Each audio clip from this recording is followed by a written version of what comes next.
First is gagawa tayo ng Microsoft Word. And first is punta lang tayo sa title. Then ang nilagay nating title dyan is yung full name lang natin. So type lang natin dyan yung full name natin.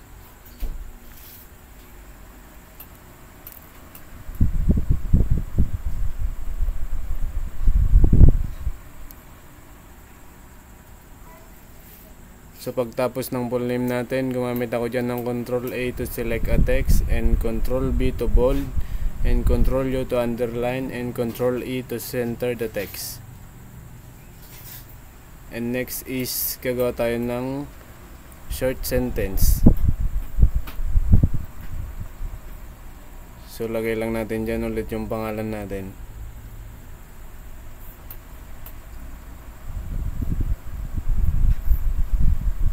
Then pagtapos nyan, Control select the text muna natin, yung first paragraph.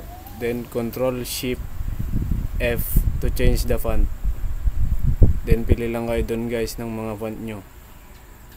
Tapos the second sentence is yan, naglagay lang tayo ng mga ginagawa natin sa buhay.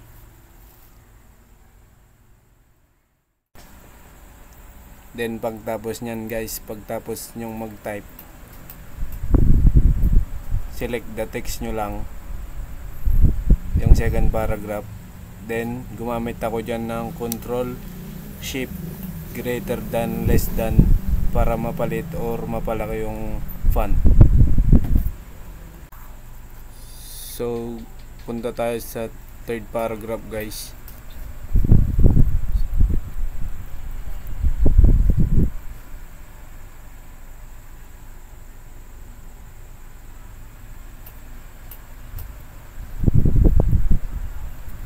So pagtapos natin mag-type, select na text lang natin. Then gumamit ako dyan ng Ctrl I to italic the text.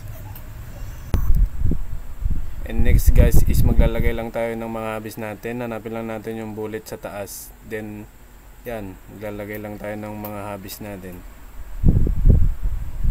Kayo nang bahala kung ilan nilalagay yung habis nyo. Nilagay ko lang 3. Yan, tapos na. Then pagtapos nyo dyan guys, select the text nyo lang, yung 3 yan.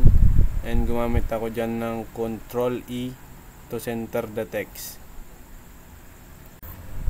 And next guys, mag-insert na tayo dyan ng picture natin. Punta lang tayo sa insert sa taas, then may makikita tayo dyan.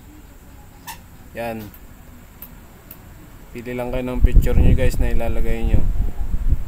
Tapos yan, palitin nyo lang. So yun guys, yan, ayusin lang natin para maganda tignan.